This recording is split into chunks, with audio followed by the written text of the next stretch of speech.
अस्सलाम वालेकुम dear students, I hope कि आप बिल्कुल खैरियत से होंगे। आज हम स्टार्ट करेंगे अपना unit number 4 ninth class computer science का, जिसका नाम है सिस्टम ट्रबल शूटिंग। बड़ा इंटरेस्टिंग चैप्टर होने वाला है ये। कुछ हमें प्रैक्टिकली सीखने को भी मिलेगा। हम कोशिश करेंगे कि इसके लेक्चर सीरीज के साथ साथ इसका कुछ प्रैक्टिकल पोर्शन भी आपको लाजमी तौर पे जो है वो वीडियो की सूरत में दिखाया जाए। और सबसे पहले हम स्टार्ट करेंगे जी सिस्टम ट्रबल शूटिंग के जो है वो इंट्रोडक्शन से, और उसके बाद फिर देखेंगे आज का जो हमारा एक्चुअल टॉपिक है systematic process of trouble shooting.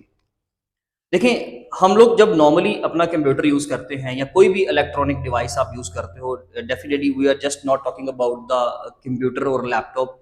उसमें मोबाइल फोन है, उसमें टैबलेट्स हैं, उसमें हमारी जो भी इलेक्ट्रॉनिक जो है वो गैजेट्स या टूल्स हम इस्तेमाल करते हैं अपने डेली लाइफ में, अपने डेली लाइफ के जो भी कामों को कंप्लीट करने के लिए। तो डेफिनेटली हर डिवाइस के अंदर, क्योंकि we are using the technology, तो उसमें फॉल्ट का, एरर का, मिस्टेक का ये चांस हमेशा ही साथ रहेगा। ये रिस्क फैक्टर आप कभी भी नहीं निकाल सकते किसी डिवाइस से कि वो डिवाइस प्रॉपरली चलेगी और लॉन्ग टर्म तक प्रॉपरली चलेगी, ऐसा नहीं होता। डेफिनेटली इश्यूज जो है वो साथ साथ है, प्रॉब्लम जो है वो उस चीज के साथ साथ ही चलते हैं और हमें उनको जस्ट रिजॉल्व और सॉर्ट आउट करना आना चाहिए। इसी तरीके से इस चैप्टर में भी उन्होंने यही एक्सप्लेन किया है कि हम जब भी सिस्टम यूज करते हैं तो डेफिनेटली कोई ना कोई इशू आ जाता है, कोई फ्लॉ आ जाता है, तो वहां पे उन फ्लॉज को, उन इश्यूज को, उन प्रॉब्लम्स को हम आइडेंटिफाई करेंगे, यानी कि डिटेक्ट करेंगे पहले, एंड देन उनको सोल्व करने के लिए जो भी स्टेप्स हैं हम वो स्टेप्स जो है वो यूज करेंगे। तो उसके लिए सिस्टम में क्या इश्यूज आ सकते हैं? लेट्स सपोज वाईफाई का ड्राइवर नहीं चल रहा, साउंड सिस्टम नहीं चल रहा, हमारा माइक काम नहीं कर रहा, या हम लोगों ने साथ प्रिंटर अटैच किया हुआ है तो प्रिंटर का ड्राइवर नहीं मिल रहा, या ड्राइवर मिल गया तो अब काम नहीं कर रहा प्रॉपरली, या फिर हमारा कंप्यूटर इवन ऑन ही नहीं हो रहा। हम लोगों ने जो है वो लैपटॉप की एग्जांपल लेते हैं, जो हमारी बुक की भी एग्जांपल है, तो उसमें वो कहता है कि पावर बटन आपने ऑन किया, वो ऑन ही नहीं हुआ। तो ये सारी चीजें, अब ऐसा तो नहीं है कि वो जी डिवाइस अब ऐसी ऑन ही नहीं हुई तो उसका मतलब है उसको फेंक दो। नो, डेफिनेटली उसमें जो भी इश्यूज है वो हम उसको जो है वो टेक्निकली कोई भी प्रोफेशनल बुलाकर या जिस किसी भी तरीके से हम उसको सोल्व करेंगे। तो ये चीजें बेसिकली हम लोगों ने इस चैप्टर के अंदर डिस्कस करनी है। सबसे पहले हम स्टार्ट लेते हैं सिस्टम ट्रबल शूटिंग की डेफिनेशन से। एक्चुअली ये जो ट्रबल शूटिंग होता है ना, इटसेल्फ अगर हम बात करते हैं ट्रबल शूटिंग की, तो it's a process that involves the several steps that help you systematically identify and fix problems. Particularly उस इशू को हम ट्रबल शूटिंग नहीं कहते। पहली चीज, ये पहला पॉइंट आपका अपने ये ध्यान में रखना है कि अगर हम बात करें ट्रबल शूटिंग की, तो that is not the problem actually. Trouble shooting तो एक्चुअली ये सीरीज ऑफ स्टेप्स है जो हम लोग फॉलो करते हुए अपने प्रॉब्लम को आइडेंटिफाई करेंगे और उसको फिक्स करेंगे, मींस को उसको सोल्व करेंगे। तो प्रोसेस इन्वॉल्व सेवरल स्टेप्स। इस प्रोसेस के अंदर बहुत सारे स्टेप्स ऐसे इन्वॉल्व हैं, यानी कि further we have steps that help you systematically identify. Actually systematically का मतलब ही होता है कि when we have to follow a systematic approach, जिसमें हम लोगों को नंबर ऑफ स्टेप्स को, टू डू लिस्ट जिसमें हम लोगों ने काम करना होता है, तो we have some steps and we have to follow that. जो भी इंस्ट्रक्शंस हैं हम उनको फॉलो करेंगे और इस चीज को systematically identify and fix problems, ये जो प्रोसेस है जिसमें फर्दर स्टेप्स इन्वॉल्व हैं जो हमें सिस्टमैटिकली प्रॉब्लम को आइडेंटिफाई करवाता है और फिक्स करवाता है उन प्रॉब्लम्स को, that is termed as trouble shooting. Trouble shooting में हम बात करते हैं सबसे पहले the systematic process of trouble shooting. Systematic के वर्ड का मतलब याद रखिएगा, जिसमें हमारे पास नंबर ऑफ स्टेप्स होते हैं और उससे भी ज्यादा इंपॉर्टेंट चीज ये कि हमें उनको step by step he follow करना है। इट मींस दैट कि ये एक ऑर्डर्ड लिस्ट है आपके सामने, आप इसको ऑर्डर वाइज ही इसको यूज करेंगे। आप इस स्टेप के बाद यहाँ नहीं आ सकते, फिर यहाँ नहीं आ सकते एंड देन वापस नहीं जा सकते, आपको तरतीब से इसको लेके चलना है अपने साथ जी। तो सबसे पहले जी हमारे पास है जी आइडेंटिफाई द प्रॉब्लम। अगर हम बात करें ट्रबल शूटिंग की, तो डेफिनेटली सबसे पहले हम एक जो है प्रॉब्लम इनकाउंटर होती है, यानी कि हमें कोई एरर मिलता है, कोई भी चीज है। उन्होंने जो एग्जांपल दिया, हम अगर उस एग्जांपल को लेके चले तो वो कहता है कि आपने पावर बटन ऑन किया लैपटॉप को और लैपटॉप ऑन नहीं हुआ।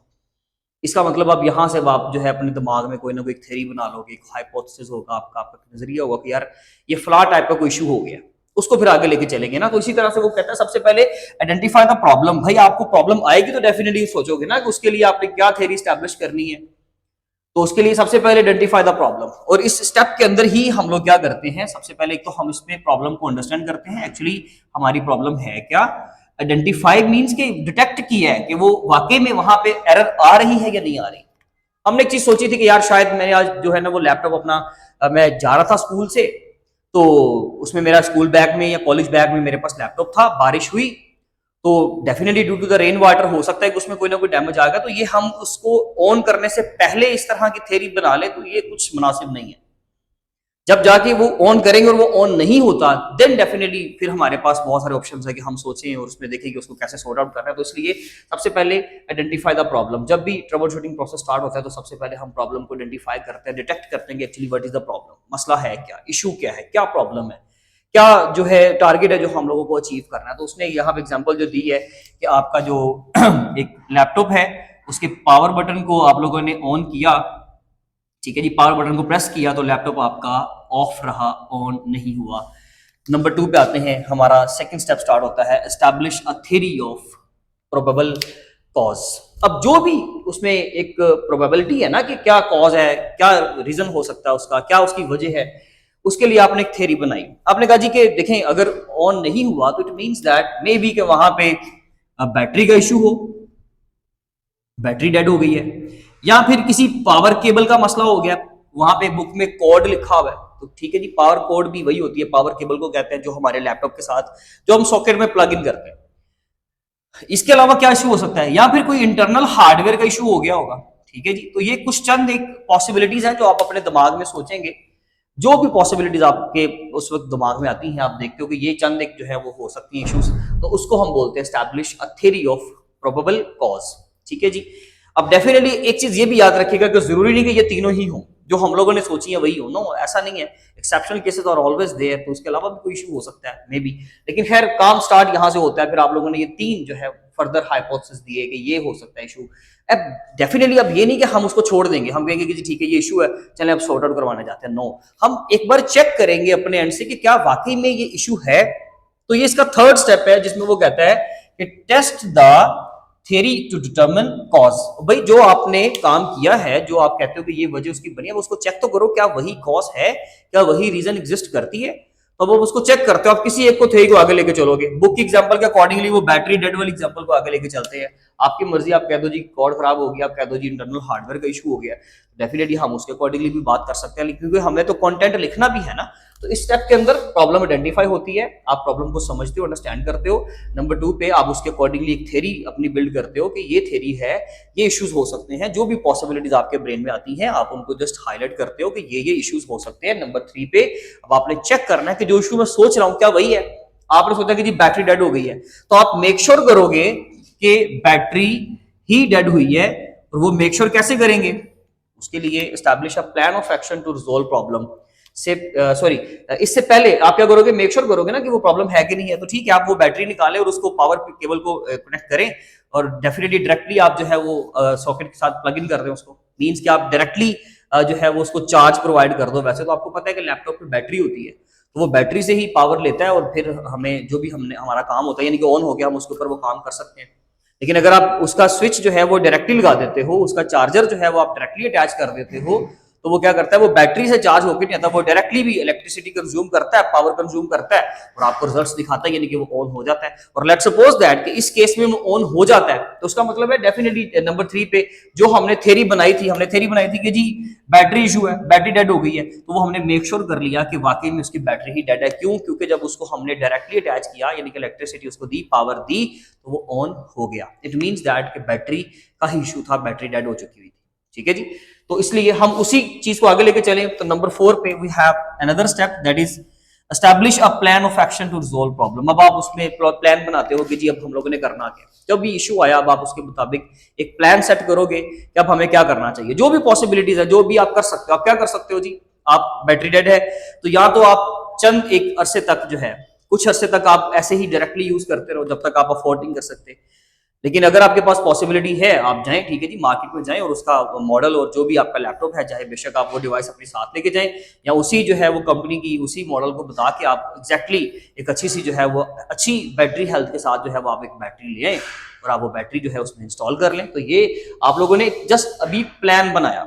इट मीन्स दैट कि जब भी कभी प्रॉब्लम इनकाउंटर होती है ना, तो उसके सोल्यूशन की तरफ जब चलते हैं तो हमेशा सबसे पहले उसके सोल्यूशन की प्लानिंग की जाती है। उस प्लानिंग में आप देख लें जो भी स्टेप्स आप फर्दर परफॉर्म करते हो, उसको अचीव करने के लिए आप लोगों को जो भी करना है, जैसे कि लेट्स सपोज आप कहते हो कि जी इस वक्त मेरे पास उसके लिए पैसे नहीं है, मुझे पहले पैसे अरेंज करने हैं, एंड देन आगे वीकेंड है, वीकेंड पे हमारी मार्केट ओपन नहीं होती, मुझे मंडे तक का वेट करना है, देन मंडे को मैं जाऊंगा और मैं जाके वो बैटरी ले आऊंगा। तो ये एक 3-4 स्टेप्स जो आप लोगों ने सोचे, दैट इज योर प्लान, और जो आप लोगों ने एग्जीक्यूट करना है नंबर 5 पे, इंप्लीमेंट द सोल्यूशन। जो भी आप लोगों ने प्लान किया आप उसको इंप्लीमेंट करें, आप जाए मार्केट में वो बैटरी परचेज करें, बाय करें, उसको लाकर इंस्टॉल कर दें, या आप किसी भी टेक्निकल बंदे के साथ वो मतलब उससे करवाना चाहते हैं, आपको लगता है कि नहीं आप फिक्स भी नहीं कर सकते उस प्रॉब्लम को, तो ठीक है आप उसको मार्केट में ले जाएं और आप लोगों ने वो बैटरी लेट सपोज चेंज करवा दी। तो इसका मतलब ये हुआ कि हम इस स्टेप पे नंबर 5 पे प्रॉब्लम मिली, हमने उसकी थ्योरी बनाई, जो भी इश्यूज हो सकते थे। नंबर 3 पे हम लोग देखेंगे कि क्या जो इश्यूज हमने सोचे थे वही एग्जिस्ट करता है। ऐसा तो नहीं कि जो इश्यूज मैंने सोचे हुए वो एग्जिस्ट ही नहीं करते। अगर तो ऐसा है तो ठीक है जी, उसको मेक श्योर करने के बाद आपने एक प्लान बनाया और उस प्लान को सेट किया और अब उस प्लान को आप इंप्लीमेंट कर रहे हो, मींस के नंबर 5 पे जो प्लान आपने 4 पे सेट किया आप उसको 5 पे एग्जीक्यूट कर रहे हो, तो implement the solution. And number 6 पे वेरीफाई फुल सिस्टम फंक्शनैलिटी। अब आपने इंस्टॉल कर दी, अब आप चेक करें कि क्या आपका सिस्टम ठीक से काम कर रहा है। आप उसको ऑन करें, पावर ऑन करने के बाद चेक करें कि क्या वो ठीक चल रहा है। इवन उसको कोई थोड़ी देर तक, आधा घंटा, पौना घंटा, या आप उसको 1 घंटे तक उसको यूज करें और फिर देखें कि क्या उसमें कोई चेंज तो नहीं आता, क्या उसमें कोई मसला तो नहीं आ रहा, एकदम से जो है बैटरी हेल्थ खराब हो जाए। मींस के बी टू से दैट के आपको उसने टाइम बताया कि जी वो इतना टाइम तक तकरीबन आपका साथ देगी, यानी कि वो पावर बैटरी फुल होने के बाद, चार्ज होने के बाद आपका वो जो है वो फला जो है वो ड्यूरेशन तक वो आपके साथ चलेगी, काम करवा देगी, लेकिन ऐसा नहीं हो पाता। तो ये भी डेफिनेटली एक इशू है जो बाद में डिटेक्ट होगा, आपने भी डिटेक्ट कर लिया। इस तरह की चंद बेसिक चीजें जो है हम लोग क्लियर करते हैं। इसलिए ये चीज मेक श्योर करने के लिए, ये चीज कंफर्म करने के लिए कि जो हम लोगों ने सोल्यूशन निकाला है that is a solid solution, वो हम कहां पे करते हैं, वेरीफाई फुल सिस्टम फंक्शनैलिटी में। And the last step is document. क्या डॉक्यूमेंट करना है जी आपने, the findings, the actions, the outcomes. जो प्रॉब्लम आया, आपने जो भी स्टेप्स लिए उसको ठीक करने के लिए, और जो आपके रिजल्ट्स आए आपके सामने, इन 3 चीजों को आप लोगों ने डॉक्यूमेंट कर लिया फॉर फ्यूचर यूज। के कल को अगर कोई इस तरह का इशू आता है तो हमने पहले से ये प्रॉब्लम डेफिनेटली देखी हुई है और हमने उसका सोल्यूशन भी निकाला हुआ है, तो वो सारी चीजें हम डॉक्यूमेंट करके रख लेते हैं। बात समझ आई? तो ये एक पूरा सीरीज ऑफ स्टेप्स हैं, the systematic approach of the process of trouble shooting. ठीक है जी, तो ट्रबल शूट करने के लिए हमारे पास ये स्टेप्स है। आजकल के जितने भी मॉडर्न सिस्टम्स हैं उनमें इवन की ये बिल्ट इन फीचर पाया जाता है, और हम लोग उसको कंट्रोल पैनल के जरिए से, सेटिंग्स के जरिए से, या हम लोग जो है उसके लिए शॉर्टकट की यूज करते हैं। विंडोज सिस्टम में अगर हम देखें तो विंडो प्लस एक्स, तो उसमें हम लोग जो है विंडोज का ट्रबल शूटर यूज करके देख सकते हैं। इट मींस दैट कि आज तो हमारे पास ये बिल्ट इन फीचर के तौर पे मौजूद है, और हम लोगों को जहां पे भी इशू कोई एनकाउंटर होता है ना, तो वहीं पे इसका बिल्ट इन वो एक मेन्यू पॉपअप होता है और सामने वो स्क्रीन आती है, हमें वो खुद कहता है कि जी ट्रबल शूट के ऊपर क्लिक करें। हम ट्रबल शूट करते हैं और वो हमें बताता है जो भी पॉसिबल एरर्स आ सकती हैं या जो भी इश्यूज उसको लगता है कि ये हो सकते हैं, वो आपको बताता भी है। डेफिनेटली जरूरी फिर भी नहीं है, सिस्टम कर रहा है trouble shoot doesn't mean that कि वो आपको 110% ठीक बता रहा है और वही इशू होगा, ऐसा नहीं है। लेकिन वो खैर आपका स्टेप नंबर 2 या 3 तक आपका साथ देता है, आइडेंटिफाई करता है प्रॉब्लम को, एक थ्योरी जो है वो स्टैब्लिश करता है और फिर आपको बताता है कि जिसको टेस्ट करें। बाकी डेफिनेटली प्लान हमने सेट करना है, इंप्लीमेंट भी हम लोगों ने करना है, तो वो बाकी सारी चीजें जो है वो ह्यूमन बीइंग को, एंड यूजर को जो बाहर बैठ के सिस्टम यूज कर रहा है उसके एंड पे आती है वो जिम्मेदारी। तो ये था हमारा आज का लेक्चर, जिसमें हम लोगों ने सिस्टम ट्रबल शूटिंग का चैप्टर का स्टार्ट लिया। उसमें हम लोगों ने इंट्रोडक्शन डिस्कस किया, इंट्रोडक्शन के बाद हम लोगों ने डेफिनेशन एंड देन एक systematic approach for trouble shooting. इंशाल्लाह मिलेंगे अपनी नेक्स्ट वीडियो में, तब तक अपना बहुत ख्याल रखें। थैंक यू सो मच, अल्लाह हाफिज़।